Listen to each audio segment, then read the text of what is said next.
Bom, gente, a gente vai continuar a determinar que, como para Heidegger, essa estrutura da história do ser se desdobra, né, no Ocidente. A gente parou na aula passada, na quarta-feira passada, na questão do ser na modernidade, né, de como o ser se torna o sujeito moderno, né, como o ser se torna esse eu penso. E a gente viu como Heidegger vai interpretar Kant mostrando as aporias desse pensamento do homem enquanto ente subsistente, tá? Enquanto esse ente subsistente, enquanto essa forma universal que cabe a todos os sujeitos humanos, tá? Ele vai determinar isso a partir da história do ser, que é a história que vem desde o medievo, que vem desde os gregos, né? Que é a questão do ser enquanto subsistência, do ser enquanto essa forma universal última, ou seja, metafísica, para o todo doente, para a totalidade ou para a verdade, tá?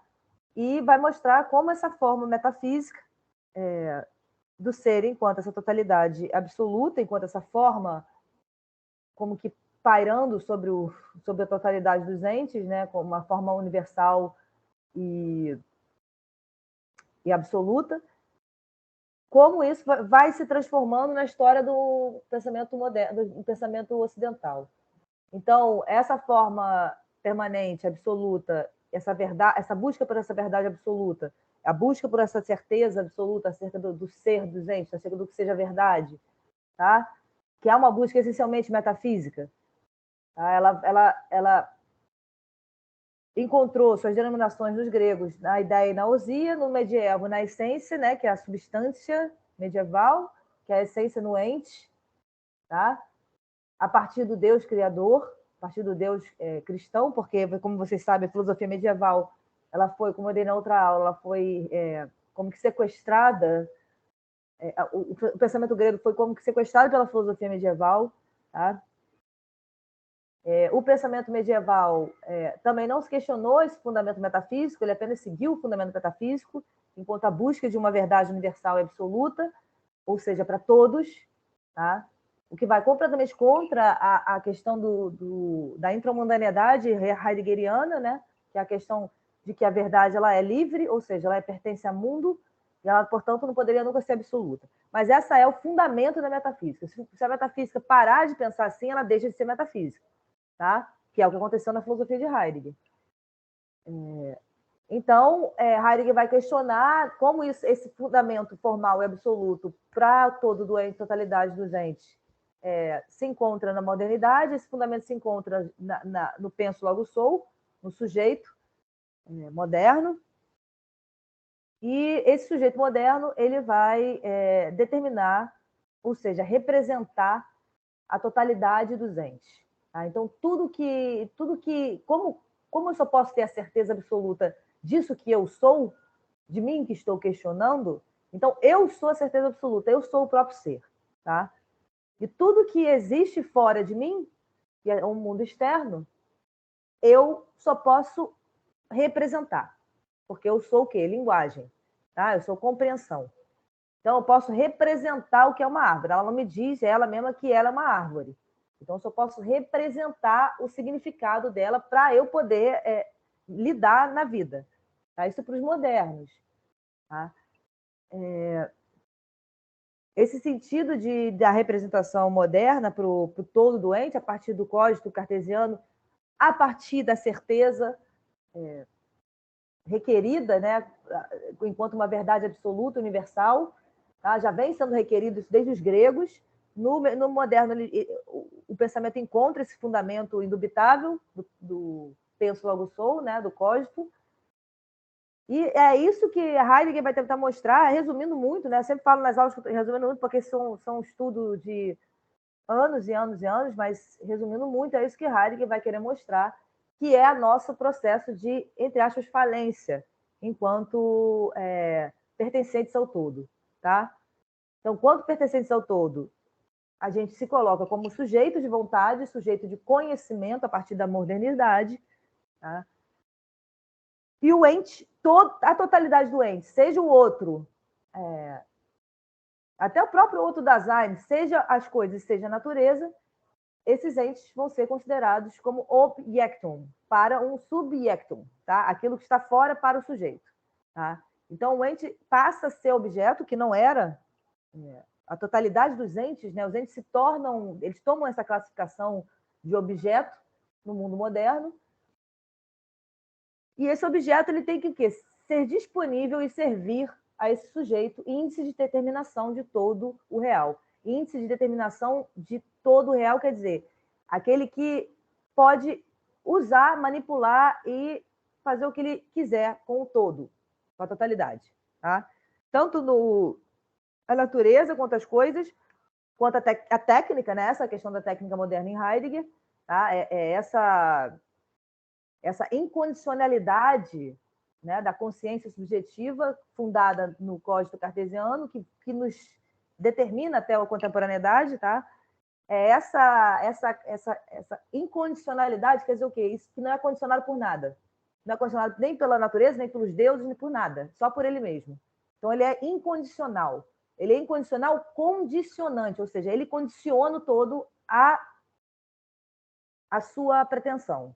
Tá? Isso acontece desde a modernidade, desde o século XVI, que vem se aumentando e se alimentando e se desdobrando até os dias de hoje. Tá? Por isso que eu repito aqui que quando Nietzsche fala que Deus está morto, ele não quer dizer que os deuses estão mortos, porque os deuses não morrem, não é possível isso ao sagrado, mas o que é possível é o Dasein, o existir humano, não conseguir mais,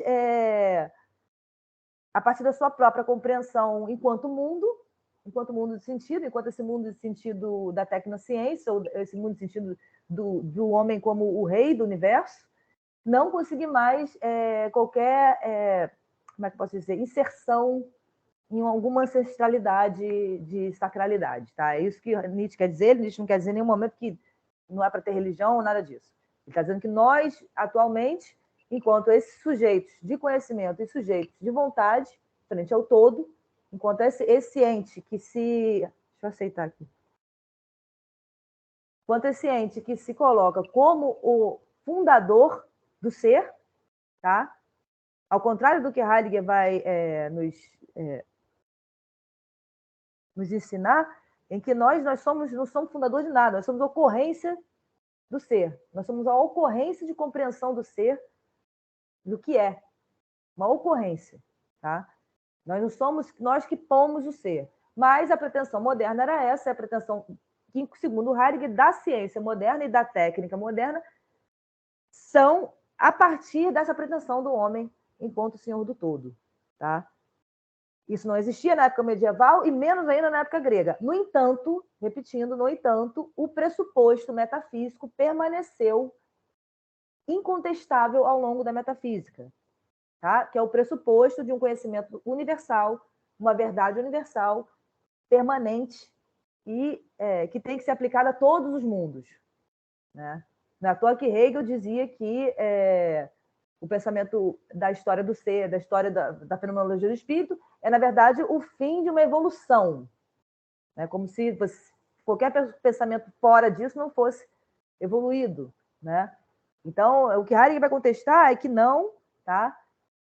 Inclusive, esse pensamento, esse lugar do homem enquanto o senhor absoluto do todo, né, que surge a partir desse pressuposto metafísico da necessidade de uma verdade absoluta, que impôs a Descartes colocar o homem como a única certeza absoluta frente às aporias do pensamento medieval, ontológico, tá?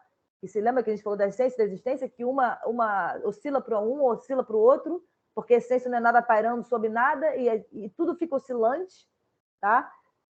Em cima dessas aporias, Descartes fundou a questão do ego cósmico. Ele falou, tá bom, eu duvido de tudo, só não duvido de mim que estou pensando. Mas tudo isso tem como fundo, tá, gente? Como fundo para Heidegger, tudo isso tem como fundo a necessidade que o homem o homem ocidental, né, o homem europeu se impôs, tá, de galgar uma verdade absoluta e universal que fosse científica, tá? Ou seja, que fosse estruturadamente fora de qualquer forma como é que eu posso dizer, de mito, né, de sacralidade. Tá? Bom, então essa questão aí o Heidegger vai fazer a história da filosofia para mostrar que esse pressuposto passa implícito, né, pela história toda, até chegar na contemporaneidade, até chegar nos anos em que ele estudou. E ele começa a mostrar também as aporias, inclusive nos pensamentos kantiano e hegeliano, que é o que a gente vai ver hoje, começar a ver hoje um pouco. Tá? Eu não sei se vai dar tempo de eu dar tudo para vocês, provavelmente não, mas vocês estão com o texto aí. Tá? Hegeliano e schellingiano, tá? Que são os pensadores que ele mais conversou e debateu, né, sobre a filosofia, sobre essa questão do homem ser sujeito, do homem ser essa liberdade absoluta, ou seja, essa incondicionalidade, aquele que não é condicionado por nada, né? O livre absolutamente. Tá? Isso se acentua em Hegel, tá? E Schelling vai colocar as aporias também para o pensamento de Hegel, tá? Que vai botar as aporias para esse pensamento de Hegel do absoluto é Schelling, tá? E Heidegger vai explicar essa contradição hegeliana a partir das aporias que o Schelling botou, apesar de Schelling ainda estar fundado no homem enquanto sujeito, tá? No homem enquanto liberdade restrita, né? No homem enquanto incondicionado, né? Ou totalmente contrário ao pensamento heideggeriano, em que o homem é absolutamente condicionado ao seu mundo de sentido, ele só é mundo de sentido, ele só é histórico e ele só é circunscrito a esse mundo, tá? Então, se a gente quiser ser budista, né? Tem uma, eu não sei se foi o Heidegger, falou um comentador dele, que quem quiser ser budista de verdade tem que ir para o Tibete e ficar lá 20 anos, né? Porque o sujeito de vontade ocidental, ele realmente acha que ele pode ser tudo. Ele acha que ele pode transgredir mundos e ser outras coisas que não ele, né? Mas não pode, porque fundamentalmente a estrutura do ser do Dasein é mundo. Ele não pode transcender o mundo dele, só pode a partir de uma vontade, ou seja, do sujeito de vontade ou do sujeito de conhecimento científico. Eu posso conhecer cientificamente, mas ser, tá? Não é possível. Só é possível se você tiver o mesmo tempo, tá? Por isso ser e tempo, se você tiver o mesmo tempo de convívio lá que você teve aqui, aí sim, talvez uma transformação. Isso é o que dizem, tá? A partir dessa compreensão heideggeriana de que o Dasein é mundo de sentido.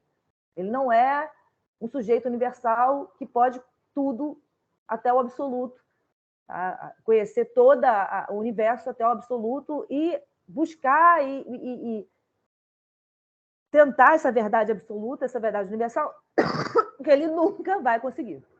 Tá? E justamente porque ele é mundo. E justamente, repetindo, porque a verdade, a essência da verdade é a liberdade. A essência da verdade é a liberdade porque ela é pertinente a mundo de sentido. Então, ela, essencialmente, não é de mundo algum, ela é livre. Ela é puro ser, pura doação. Tá? Então, ela é a verdade pertinente ao mundo. Nosso mundo de sentido é o mundo europeu da tecnociência. Tá? Nossa língua é europeia, o nosso mundo é o da tecnociência europeu. Toda a América é. A América fala inglês, espanhol e português. Tá? E a gente sabe muito bem que para Heidegger a nossa língua é a nossa casa, né? É a nossa estrutura do ser, tá? É o nosso próprio mundo de sentido. Então eu vejo muito isso no debate acadêmico, né? De muita gente falando da filosofia, que a gente não liga para a filosofia africana ou para a filosofia dos povos originários. Eu falo, cara, primeiro a gente tem que entender aonde a gente está.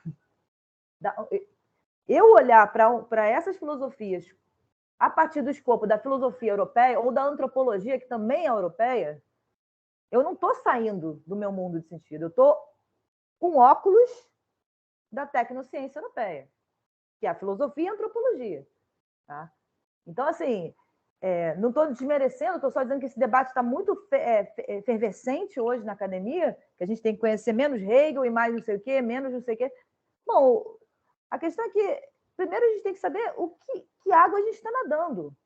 E se essa água que a gente está nadando é realmente o caminho para a gente entender outros povos. Tá? Será que é? Tá? Não sei se é. Mas isso a gente nada tanto na água que a gente nasce, que a gente nem percebe isso. A gente realmente quer fazer a antropologia dos povos originários, achando que a gente está entendendo de verdade. Né? aquele povo, aquele grupo. A meu sentido, no meu entender, não está. Tá? Bom, mas voltando. É só para a gente entender assim, como o Harari quer fazer a história da filosofia, para a gente entender aonde a gente está. Exatamente esse lugar do povo ocidental, de onde ele está nadando. Tá? Então, ele faz essa crítica que eu fiz na aula passada do Ser da Modernidade, que é essa crítica a Kant, no qual o Kant, na crítica da razão pura, e na crítica da razão prática, ele vai falar das três pessoas, né, do ego cósito, fundado por Descartes, que é a pessoa, o eu transcendental, o eu empírico e o eu moral. Tá? O eu transcendental é aquele que você não pode tomar ele objeto, ele acompanha todas as representações, ele acompanha todos os nossos pensamentos, toda a nossa representação do todo, né? Para os modernos, tudo é representação. O eu empírico é aquele que eu posso como que pensar e sistematizar ele, uma compreensão para entender um pouco mais como a gente está fazendo, e o eu moral é o que o Heidegger vai mostrar. Esses dois eus correspondem ao sentido do ser subsistente, tá? É como se a gente tivesse isso subsistente na gente, tá? Para os modernos, eu penso, eu sou um sujeito em que o meu eu acompanha todas as minhas representações, tá? Isso é absoluto, uma verdade absoluta, tá? E isso é uma subsistência, então. E o eu empírico também é uma subsistência, que são as três pessoas do eu, tá? É um mesmo fenômeno para Kant.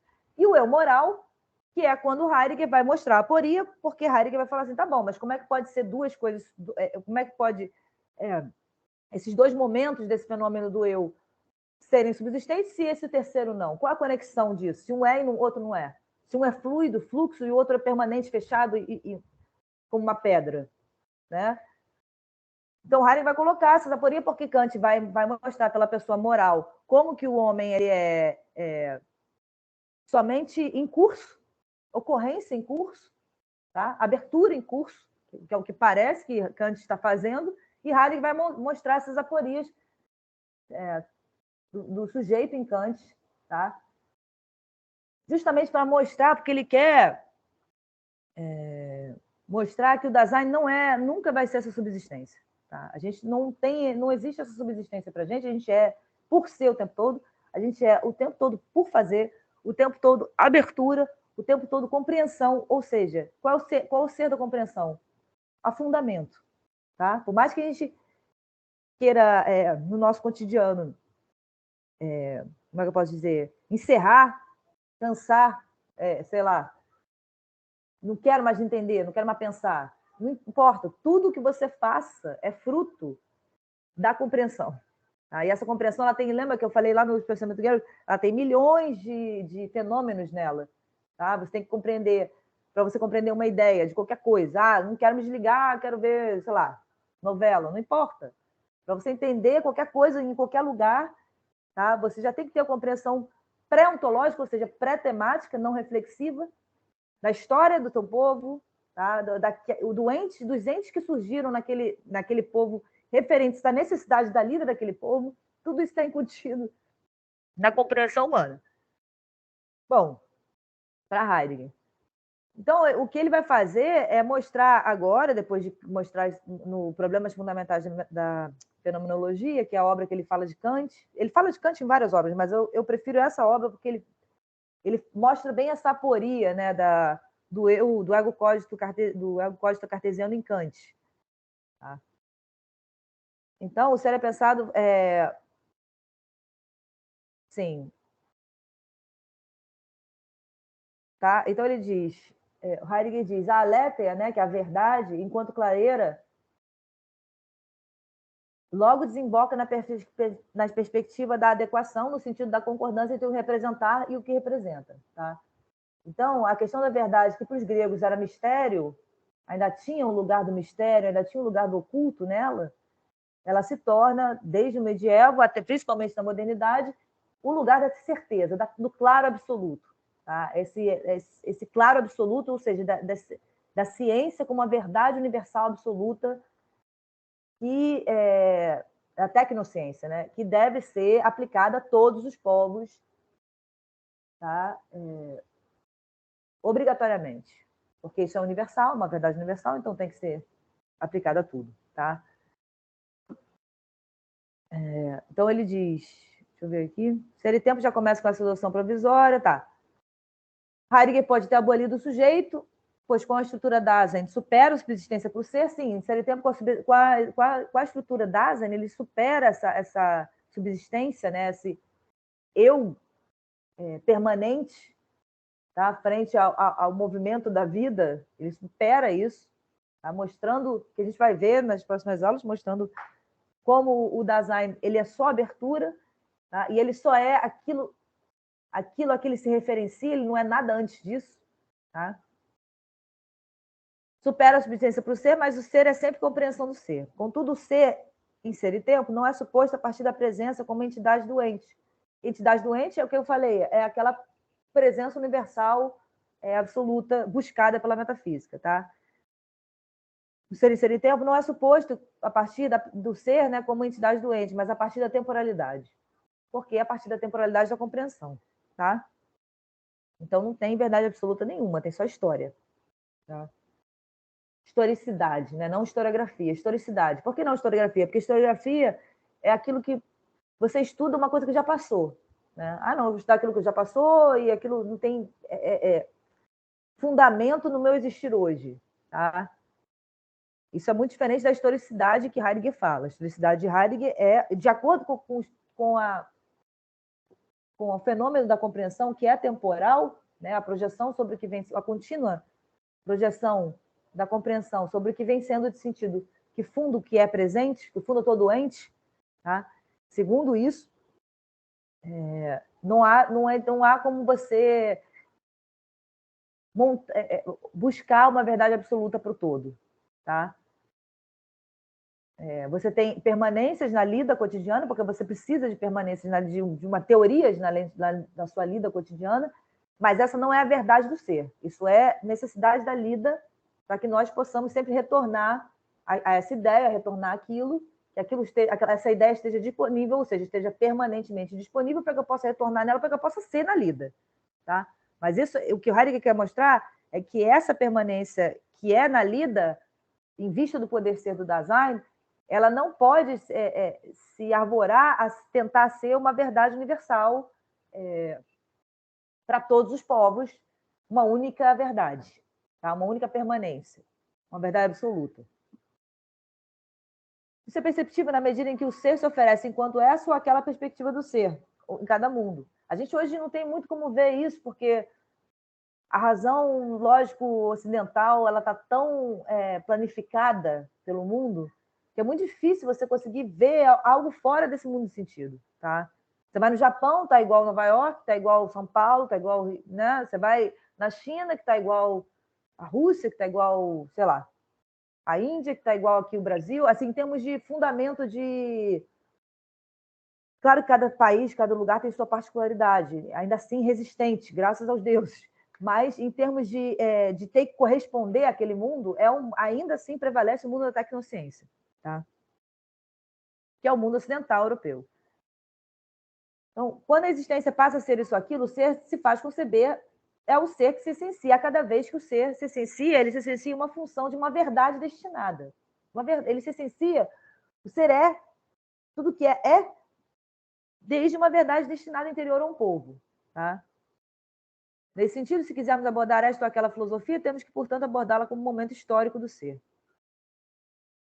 O pensador é sempre constrangido pelo peso de uma tal disposição e um tal dizer do ser, de modo que nenhum pensador vai dizer algo a partir de si, como um indivíduo, como uma opinião, tá?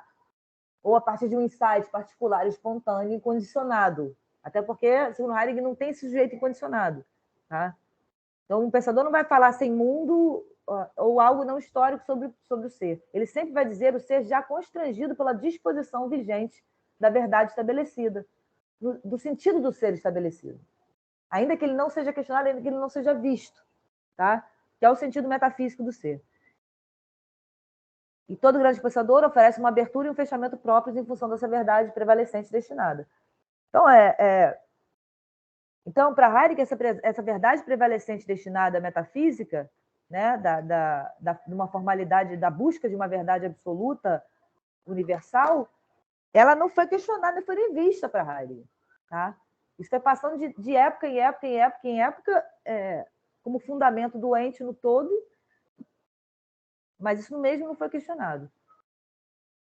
Eu fiz um texto, né, que na verdade virou um artigo, que é um texto sobre essa questão do sujeito, né, do homem enquanto liberdade, né, do homem enquanto incondicionalidade, tá? Não da verdade enquanto liberdade, porque a verdade não pertence a sujeito nenhum, a verdade ela é mundana, ela é intramundana, interior a mundo. Nós correspondemos a ela, tá? Não é, a verdade não corresponde a mim individualmente, tá? Para Heidegger isso não existe. O que existe é uma verdade intramundana pertencente a cada mundo de sentido. Mas, como eu repito, como o nosso mundo de sentido, ele, como diz Nietzsche, né, a besta loira, que são os europeus, eles dominaram o globo, né? Então, todo o pensamento, né, greco-romano, medieval, moderno, domina o globo hoje. Mas é o mesmo mundo de sentido, tá, gente? Para Heidegger é o mesmo mundo de sentido. Um outro mundo de sentido, eu repito, já falei nas outras aulas, indígenas que nunca tiveram contato com o pensamento ocidental, que nunca foram criados no Ocidente. Aí você tem um outro mundo de sentido. Tá? Um verdadeiro outro mundo de sentido. Mas eu acho que isso é cada vez mais raro hoje, né? Então, o que Heidegger quer é só mostrar para a gente que a nossa pretensão... a nossa não, né? Porque nós não fazemos nada. O que acontece é uma questão de mundo, de destino, né? Como ele diz. É destinamento, né? Que essa pretensão do homem da tecnociência de globalizar, planificar o todo do ente em vista de recurso e da reserva, né? Que nada, o ente do todo é só recurso e reserva, né? Para o sujeito dominante e aquele que representa o real, a única verdade, né, absoluta que existe é o sujeito, tá? Então ele vai mostrar esse texto que eu faço, ele vai mostrar, depois de fazer essa crítica a Kant, ele vai mostrar como a filosofia moderna também entra em aporias em Schelling, a partir de Schelling, né? E em Hegel, principalmente, tá? Com a questão do absoluto, tá? Desse lugar do absoluto do sistema hegeliano, né? Da questão das três perguntas universais, né? Que é sobre Deus, sobre o homem e sobre a natureza, tá? Ele quer formar aí um sistema de conhecimento que chegue a revelar todos os segredos possíveis, né? A claridade absoluta do todo, né? O homem ocidental ele se arvora realmente a ser aquele que realmente pode conhecer tudo, né? Isso se expressa muito bem na filosofia hegeliana. E Heidegger e o Schelling vai mostrar para Hegel como isso se entra também em aporia, tá? Entra também em contradição. Porque se você quer um sistema do absoluto, de um conhecimento absoluto, dessas três ideias universais, tá? Essas três ideias universais elas estão dentro do absoluto, são o absoluto. Então, uma condiciona a outra. Uma está interligada à outra. Agora, se você tem um sujeito que não está conectado a nada, que é incondicional e a partir de si mesmo, como é que você pode ter um sistema? Tá? Essa é a questão, basicamente, bem basicamente, tá? A questão que Schelling põe para Hegel e o sistema do absoluto. Tá? Então, o propósito do filósofo Heidegger, com seu estudo aprofundado do idealismo alemão, né, é o de nos trazer a dimensão de problema por respeito a uma compreensão prévia, pré-ontológica, enviada historicamente. A subsistência para o ser, novamente, ou seja, o conhecimento metafísico. Tá? A entidade doente da modernidade torna o homem, enquanto ego cósito, o subsistente absoluto, enquanto aquele que põe o ser. Tá? Representa a realidade, a totalidade. Tá? Ele é, então, um ente subsistente condicionante. Condicionante por quê? Ele é o próprio Deus. É praticamente isso. Tá? Ele não é condicionado por nada. E aí o Schelling vai mostrar essa aporia para Hegel. Mas como não é condicionado por nada, você tem que ser condicionado por Deus e pelo mundo. Né? Pelo mundo no termos da natureza. Como? Mas como pode o sujeito ser livre de condições se ele é condicionado? Ele é condicionado ou não é? Né? Então, essa questão que o Schelling vai botar para Hegel. Então, a entidade da modernidade torna o homem, enquanto ego cósmico, subsistência absoluta, aquele que põe o ser. Ele é, então, um ente subsistente condicionante. A questão da liberdade, ou seja, a questão da liberdade na modernidade é a questão da liberdade subjetiva. Tá? É a questão da liberdade a partir do sujeito, ou seja, desse ente incondicionado. Tá? Desse ente que... Por que ele é incondicionado? Porque a única certeza absoluta que o pensamento cartesiano encontrou, ou seja, que o pensamento metafísico encontrou, foi o ego cósmico. Tá? Então, o que Heidegger põe em questão é por que a busca de uma certeza absoluta. A busca pela certeza absoluta, pelo conhecimento universal, que é um conhecimento metafísico, pelo conhecimento de um permanente implícito, universal e válido para tudo, é o que fez com que o ego cósmico surgisse para Heidegger. Tá? É o que fez com que essa necessidade de uma certeza absoluta surgisse. Surgiu do método da dúvida, né? Surgiu do método de colocar toda a realidade em dúvida, eu só não posso então, colocar... cada um diz uma teoria, eu só não posso colocar em dúvida o que estou pensando. Ele se torna, repetindo, o próprio que põe o todo. Inclusive, representa o todo, Deus, mundo, tudo. Tá? Então, a questão da liberdade, pensada enquanto liberdade humana do sujeito, na modernidade, se funda nesse pressuposto implícito da incondicionalidade. Esse pressuposto que é, para Heidegger, enviado pelo pensamento medieval, que pensa o Deus como criador, enquanto tal, como incondicionado. Isso aqui é o mais complicado, eu não vou entrar muito nisso, mas resumindo muito, esse pressuposto da incondicionalidade, ele surge no pensamento cristão, tá? De um Deus criador, universal, absoluto, em que, obviamente, se ele é criador, ele é incondicionado, tá? A razão humana no mundo moderno, ela meio que encarna esse pressuposto e se pensa como incondicionada também. Tá? Isso é uma discussão gigantesca. Eu não vou entrar muito nisso, senão isso não vai demorar, sei lá, 6 meses para falar disso. Mas, resumindo, é mais ou menos isso. Ou seja, a incondicionalidade se fixa na consciência porque a liberdade humana, na consciência, porque Heidegger chama a consciência o sujeito humano, tá? Consciência, quando Heidegger fala em consciência, ele está falando em sujeito, tá? Consciência o quê? Consciência produtora de quê? De realidade. É ela que produz realidade. A realidade só é porque a consciência produz ela. Isso para os modernos, tá?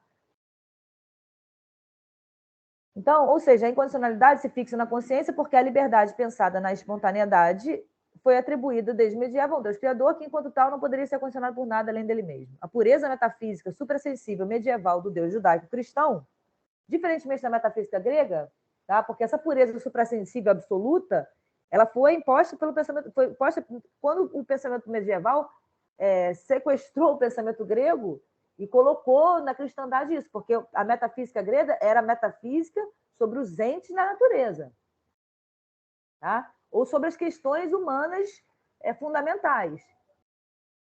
Mas não era esse suprassensível grego platônico, ele tinha uma participação do sensível, tá? Quando entrou o pensamento cristão e pegou esse fundamento metafísico, ele tirou totalmente. Tá? O suprassensível está lá, algures lá em cima, e o sensível está aqui embaixo, que é o mundano. Tá? O que não vale tanto assim. Né?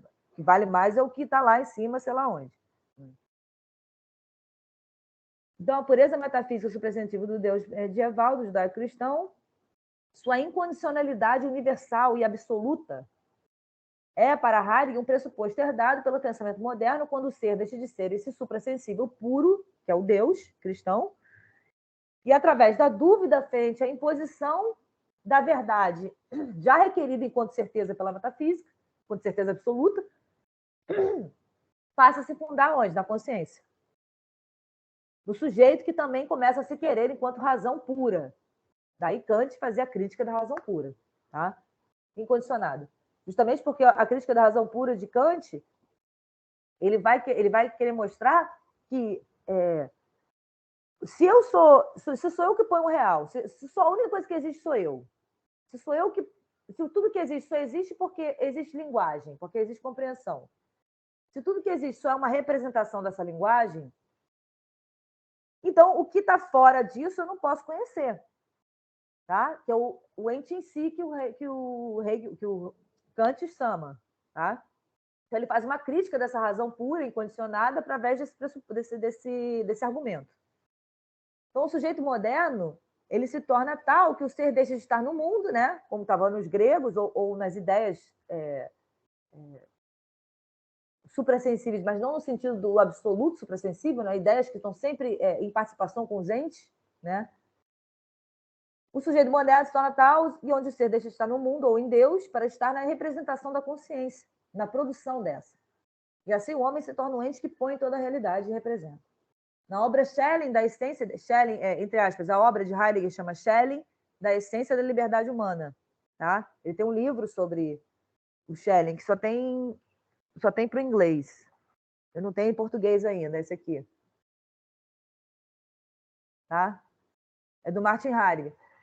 Ele é sobre essa questão da essência da liberdade humana, justamente para pensar o que é isso que nós somos, né, historicamente.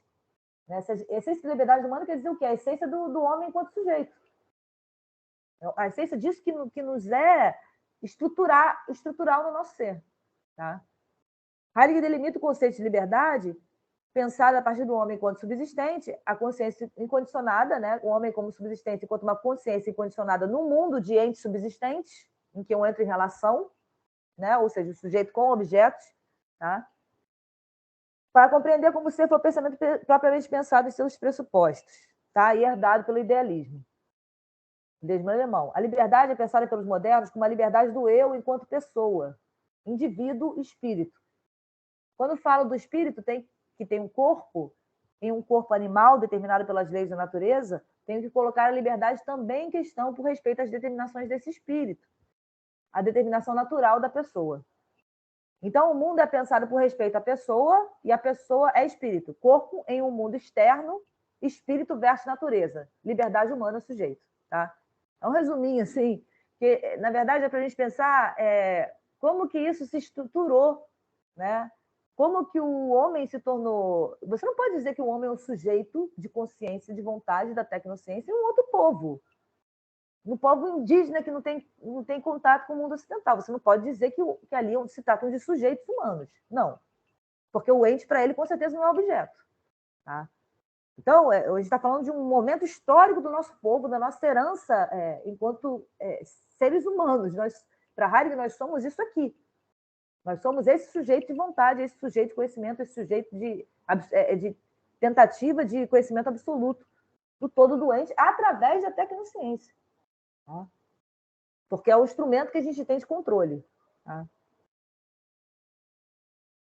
Então, para compreender o ser, como foi provavelmente pensado, seu pressuposto para o idealismo. A liberdade é pensada como eu tá.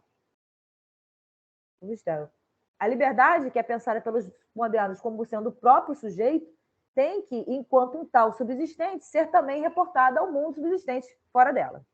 Tá? A diferença do mundo, enquanto mundo em sentido heideggeriano, histórico, circunscrito, isso é fundamentalmente condicionante da estrutura da Dasein. Eu sou totalmente condicionada pelo mundo no qual eu emerjo. Tá? Ao contrário disso, o mundo para a filosofia moderna, e segundo Heidegger, para toda a metafísica, tem o sentido de uma subsistência externa no interior da qual se manifesta tudo o que há.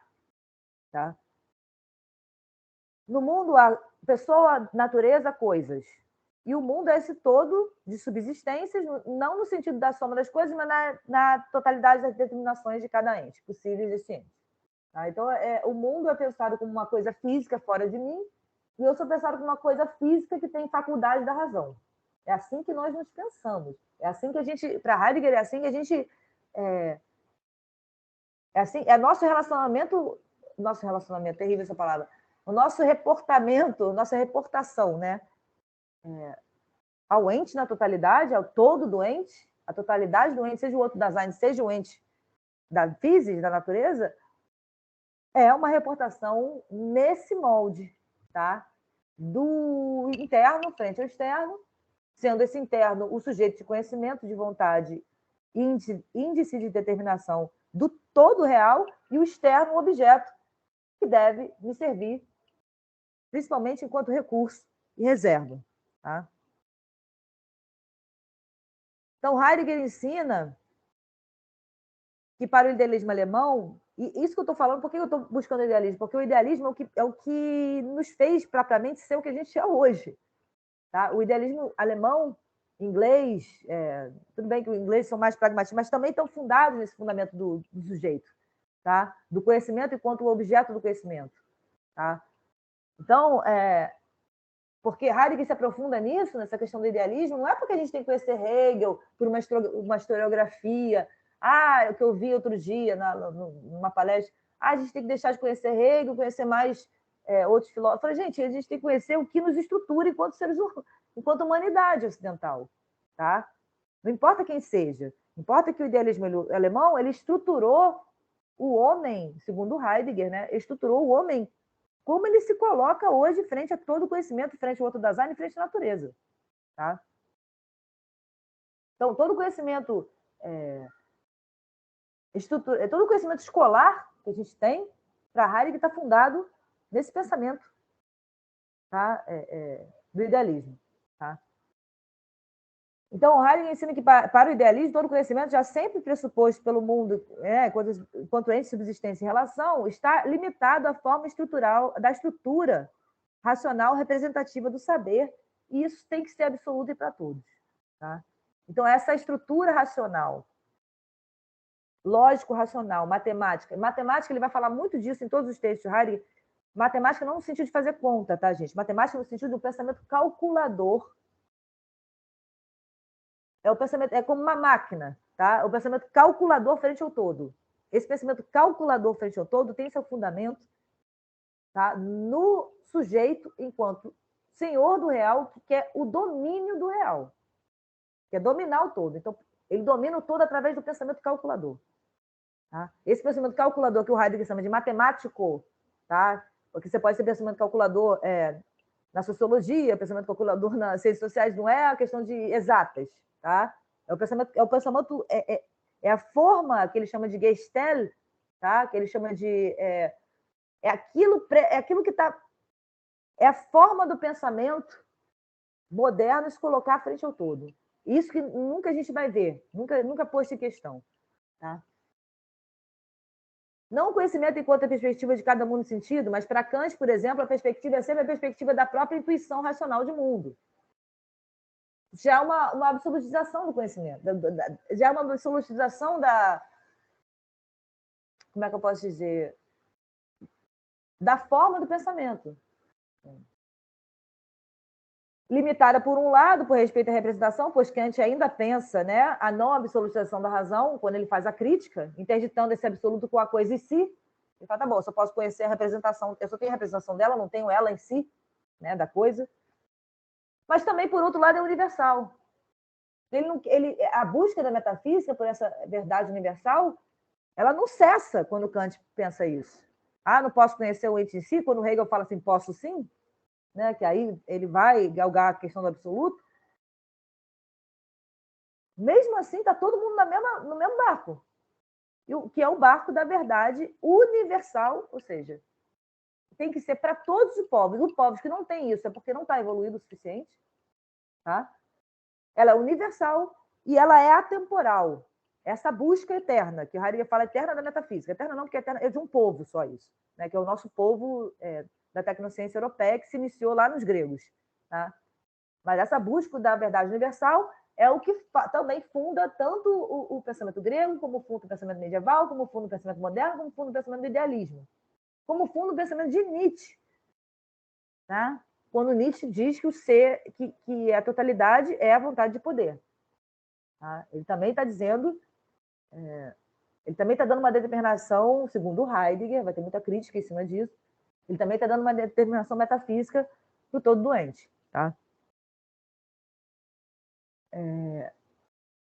E o que para o pensamento moderno... Cadê? Aqui. E o que para o pensamento moderno distingue os animais de nós é a especificidade de sermos racionais, e eles não. Heidegger mostra que para o Schelling, o animal tem intuição de mundo mas não a tem na forma da intuição racional. E isso não se sabe muito bem como, é o que nos distinguiria. Né? Nós somos animais racionais e os outros são irracionais. Isso é uma definição completamente metafísica, ou seja, completamente intramundana, histórica e intramundana no mundo ocidental. Tá? Em outros povos, o homem não é um animal racional e esse não é uma evolução de uma descoberta evolutiva do que seja um homem. Tá? Isso é como o mundo ocidental se formou para mostrar o que é ser homem. Tá? Então, o ser homem, para nós, é o homem racional e os animais não são os racionais. Enquanto visão de mundo, essa concepção do homem enquanto ente nacional é um manter-se aberto do entendimento em uma percepção implícita, né? Porque a gente já nasce nesse sentido do ser, né? Isso é a partir disso que a gente vê o todo. Tá? Então, tudo que tem razão lógico matemática, a gente considera como saber rigoroso, né? Uma coisa mais rigorosa do conhecimento humano. Né? Enquanto visão de mundo, essa concepção do homem enquanto ente racional é o manter-se aberto, sim. Desse modo, a modernidade projetou sobre o todo seu contexto singular de apreensão, supondo que todo humano vê o mundo da mesma forma a partir da subjetividade universal, que nada mais é do que a incondicionalidade universal da pessoa, o indivíduo. Heidegger vai ter uma crítica quanto a essa palavra indivíduo, tá? Que é a própria noção da incondicionalidade e de que essa noção que a gente tem de que o meu mundo é só meu, né? Que, como se fosse possível, tá? E que nós somos indivíduos subsistentes em relação uns com os outros. Tá? Os fundamentos históricos fenomenológicos de o ser ter se tornado o próprio homem, pensado enquanto sujeito moderno, e posteriormente, como a consciência refletora do absoluto, como a consciência refletora do absoluto, né, do absoluto, das ideias absolutas, é o que Heidegger pretende compreender, isso é o que Heidegger pretende compreender do idealismo, para desenvolver a questão ontológica dos motivos pelos quais o Dasein contemporâneo se encontra levado, aferrado e cego perante as maquinações da técnica moderna sobre a Terra. Tá?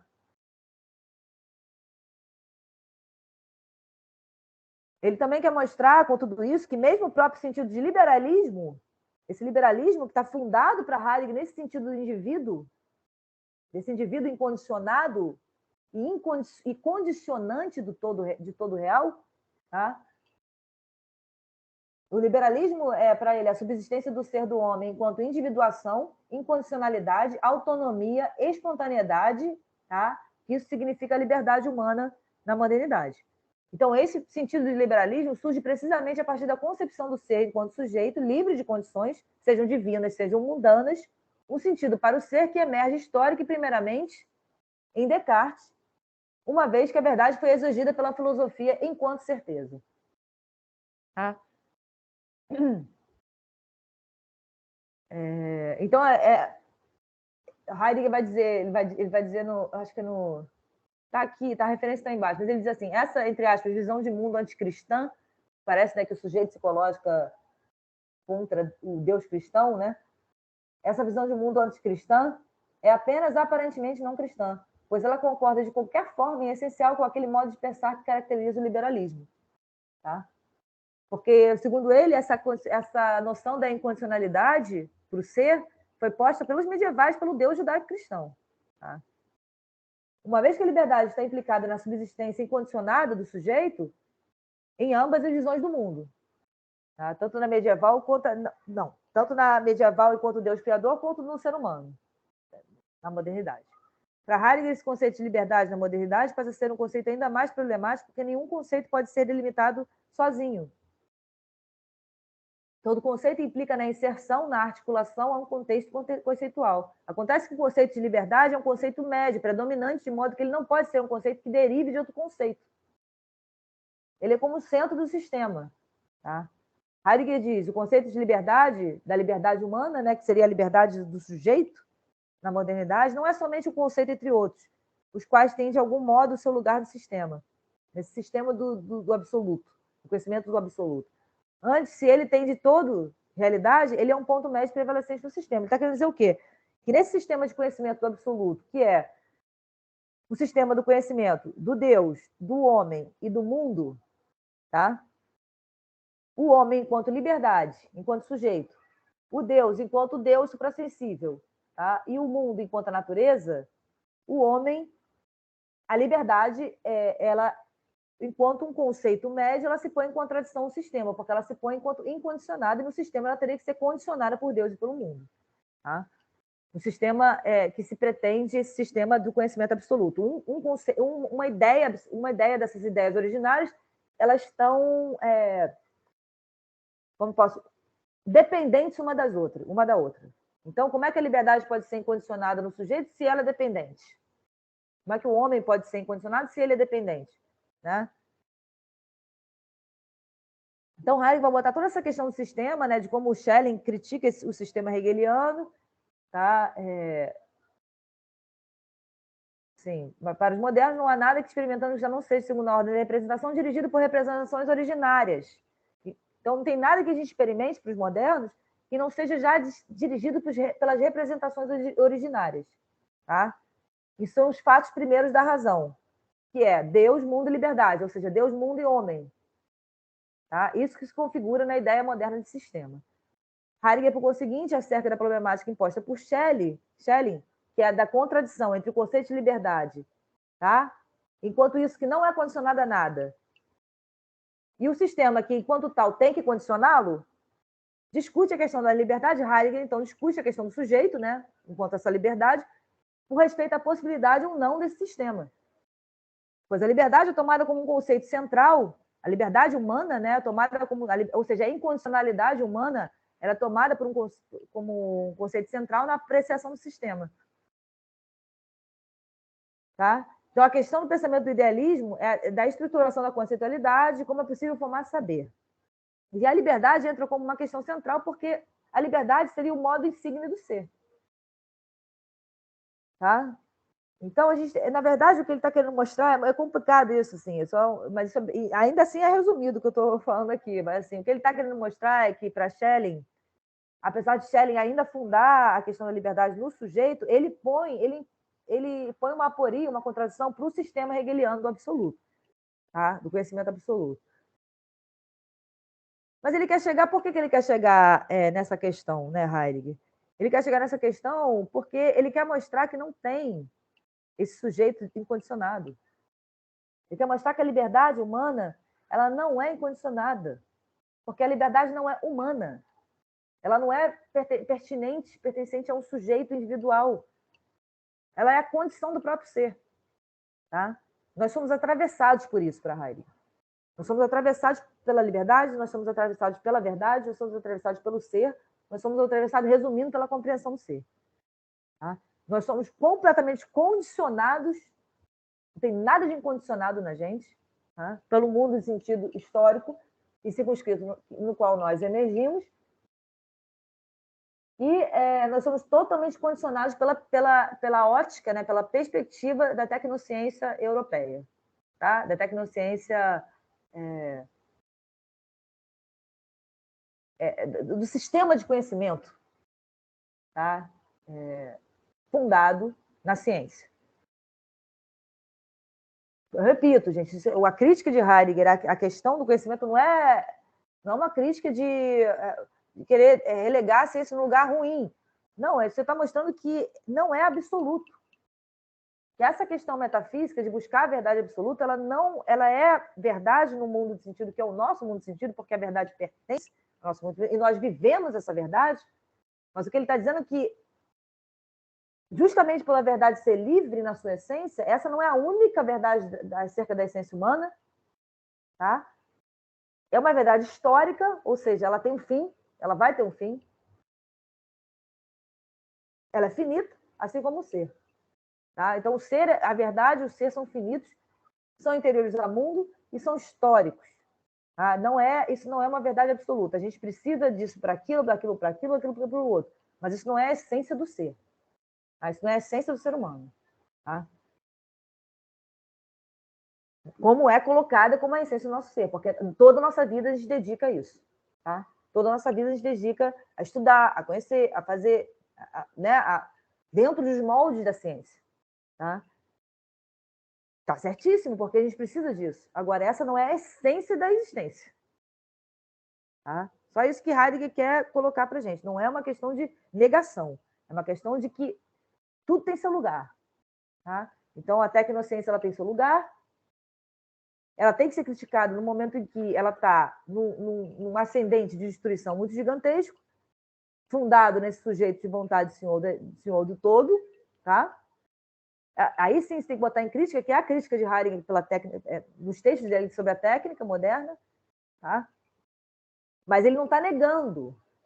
É como se você negar todo mundo de sentido. Ele não está negando isso. Ele está só dizendo que cada coisa deve ir para o seu devido lugar. Tá? Então, isso já pode ser a impossibilidade do sistema de liberdade. Sim, essa questão Porque se é verdade que um conceito de liberdade, né, que o conceito de liberdade incondicional do sujeito, né, não é condicionado nem pelo mundo, nem por Deus, mas no sistema tem que ser condicionado, então, se é verdade que essa liberdade não pode ser determinada por ela mesma, mas sempre por referência ao sistema enquanto um todo conceitual, que é homem, né, liberdade incondicionada, Deus e mundo, então, isso já põe a impossibilidade da ideia de um sistema da liberdade, que é a questão de Heidegger com Schelling. Tá? Essa é, segundo Heidegger, a questão fundamental que Schelling põe para o idealismo e o sistema do absoluto. Então, é precisamente essa ideia da incondicionalidade na liberdade humana o que mina a ideia de um sistema lógico do absoluto. Qualquer fato determinado por si mesmo é um fato incondicional que principia a partir dele mesmo, não é? É um fato que não é condicionado por nada. Tá?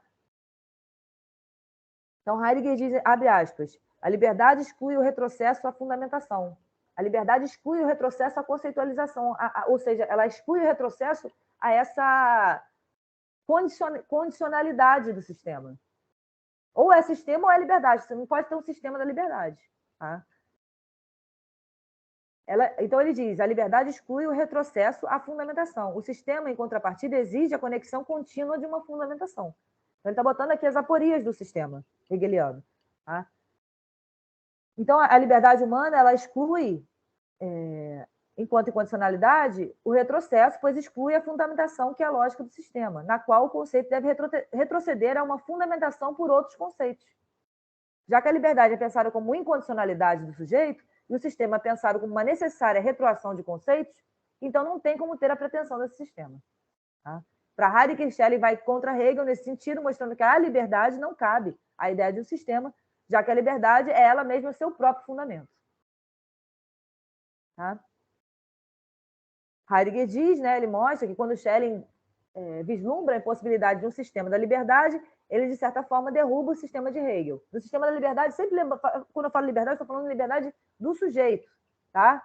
Enquanto o sujeito encontra essa incondicionalidade, enquanto esse sujeito ponente do ser, enquanto ele se cria a si mesmo, tá? Essa liberdade que eu estou falando enquanto incondicionalidade. Então, para Heidegger, ele derruba, Schelling derruba, de certa forma, o sistema de Hegel. Se a liberdade contradiz a ideia de sistema, pelo fato de que ela não se deixa articular e totalizar ou absolutizar, então ela não se harmoniza, justamente porque ela é subjetiva, então ela não se harmoniza com a ideia de sistema enquanto retroação conceitual. Tá? Bom, aí a gente vai ver na aula que vem, é muita coisa, eu não vou entrar, porque agora eu vou falar para vocês, eu quero terminar esse texto na aula que vem para a gente entrar na questão da técnica, tá? Propriamente. Na contemporaneidade mesmo, em que Heidegger vai mostrar que o ser é o ser substituível, que hoje o que a gente tem em termos de essa entre aspas, essa palavra evolução, mas essa continuidade dos desdobramentos do sujeito moderno na contemporaneidade nos torna a compreensão do ser, né? Esse fenômeno que somos de compreensão do ser, como um fenômeno de compreensão do ser enquanto recurso e reserva, somente, tá? Isso como não é somente, óbvio que não, mas isso como fundamento da nossa vida cotidiana, sendo que a gente não vê esse fundamento, tá? do todo enquanto recurso e enquanto reserva, inclusive do outro Dasein também enquanto recurso e reserva. Tá? Então, aqui agora na próxima aula, ele vai falar sobre o que é esse sistema mesmo, o que significa o sistema, né? Como que isso se instaurou, tá? E como essa vontade para o absoluto, vontade para o poder, né? Essa vontade para o poder da consciência subjetiva nos tornou o que somos hoje, tá? Não estou falando de poder, é óbvio que a gente vai falar, tá bom, mas os romanos tinham sede de poder, não estou falando de sede de poder, estou falando de poder do controle sobre o todo, tá? Do controle sobre o todo enquanto recurso e reserva. Tá? Então, ele vai falar como se forma esse matemático, né? esse gestelo, né? Que ele chama de armação, que é a tradução, esse saber pré-ontológico, que a gente já cresce sabendo que a gente é ele, tá? Que é o saber pré-ontológico pré-ontológico quer dizer que a gente não questiona isso, que vai determinar toda a minha perspectiva para o real, como eu devo corresponder a isso, tá? E eu correspondo a isso através do pensamento calculador.